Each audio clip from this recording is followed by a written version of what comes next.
generation of people that can read but don't necessarily understand. And if you want proof for that, just look at any comments on social media about statements that you just read. And if you understood them, just read down what people have to say, and you'll realize how illiterate our culture is.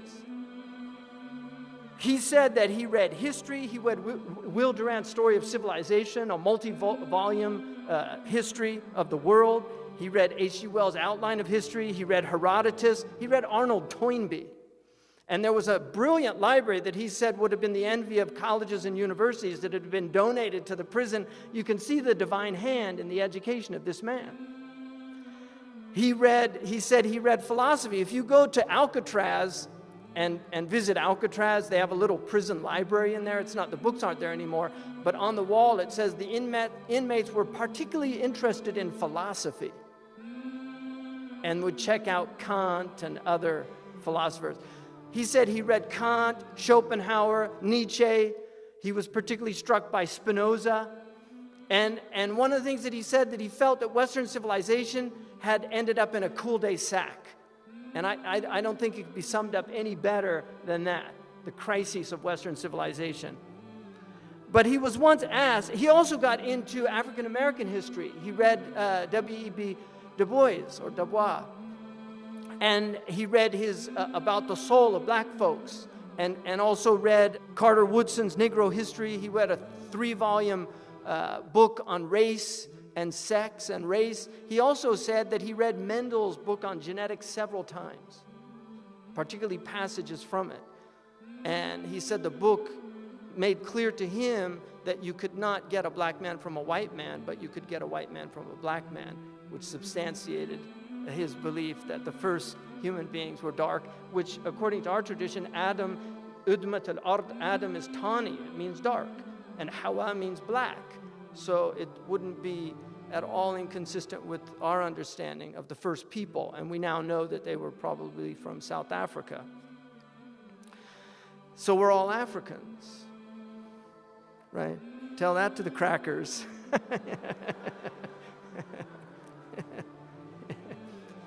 You're a mutation.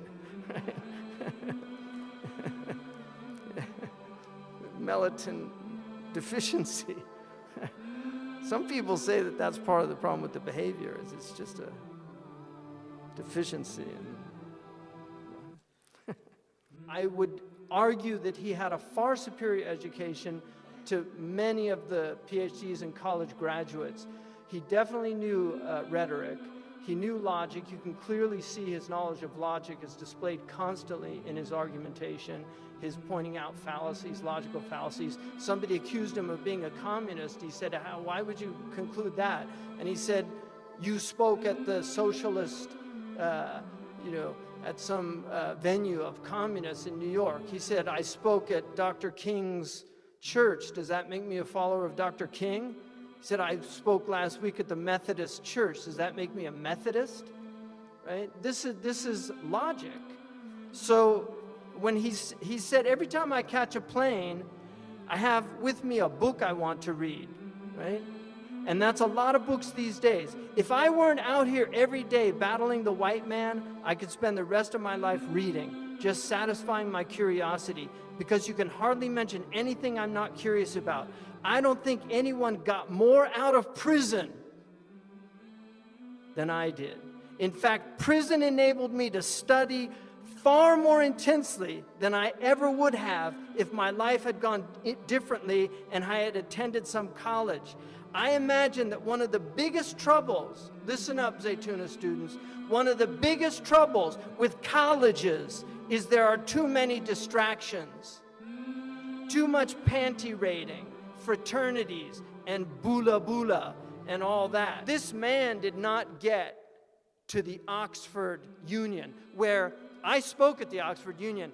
When I walked in, they give you a standing ovation just for getting there. You don't even have to give a talk after that. You just wave or something. Just because you're at the Union, they consider it so prestigious, and this is typical Anglo-Saxon pride. They consider it so prestigious that you've been invited there that you get a standing ovation just for walking in, right? So he was there December 3rd, 1963, a beautiful speech that he gave on extremism. He went toe-to-toe with professors from Oxford. The ovations in that speech were immense. His diction was impeccable. His elocution is beautiful. He did not speak slang. If he spoke slang, it was for rhetorical effect, which is actually a trope in rhetoric, is to use "we was robbed." That's a rhetorical trope that can be used. So Malcolm knew rhetoric, and he used it to great effectiveness. He was an extraordinary orator, but he was an educated mind, and this is what has to be understood. This is not something that came down from heaven like manna. This man struggled with great difficulty to educate himself, and he spent years, he would read till 3 in the morning in prison. He would read with the light of the hall. And every 58 minutes he would go because the guard would come by, and they weren't allowed to be up at that time, and he would pretend to be asleep. The guard would leave and he would go back and start reading again. This was Malcolm. So when you see this man, you have to understand that this is not something that just came down. All of these gifted people, their great gift is discipline. Their great gift is the ability to struggle against themselves and overcome laziness, overcome the temptations to go the easy way. This is what Malcolm was. He was a highly disciplined individual. He was disciplined morally, he was disciplined intellectually, and he was disciplined spiritually. When his brother Reginald was thrown out, he spent the entire night in prayer. So he was a man of prayer. And these are important things to remember. And finally, in conclusion, it would be difficult to... Malcolm died at 39. It's hard to believe that he was so young when his life was taken away. I mean, that's when the prophets begin, at the age of 40. That's when the intellect really begins to mature, and it reaches its real height, during those years. So we don't know what would have happened, and I'm not going to speculate, but one of the last speeches that he gave, and he stopped using black nationalism in that last period because he was struggling with trying to grapple with what the real problem was. And he recognized that there were whites in Algeria that he met, Berbers that are white that he met, that said they didn't resonate with that word, black nationalism. So he was struggling in himself to find something. But he was asked 1 month before he was killed, what do you think is responsible for race prejudice in the U.S.? And Malcolm said, ignorance and greed, and a skillfully designed program of miseducation that goes right along with the American system of exploitation and oppression. So it takes education to eliminate it. And just because you have colleges and universities does not mean you have education. The colleges and universities in the American educational system are skillfully used to miseducate. I couldn't put it better. Thank you.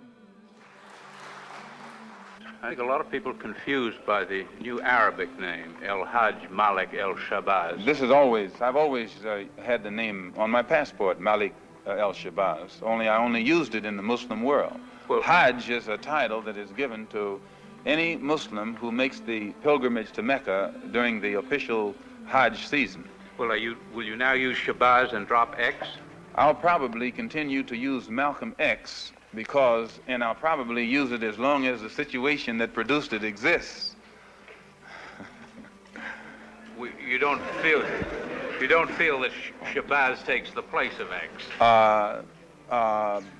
My going to Mecca and going into the Muslim world, into the African world, and being recognized and accepted as a Muslim and as a brother may solve the problem for me personally. But I personally feel that my personal problem is never solved as long as the problem is not solved for all of our people in this country.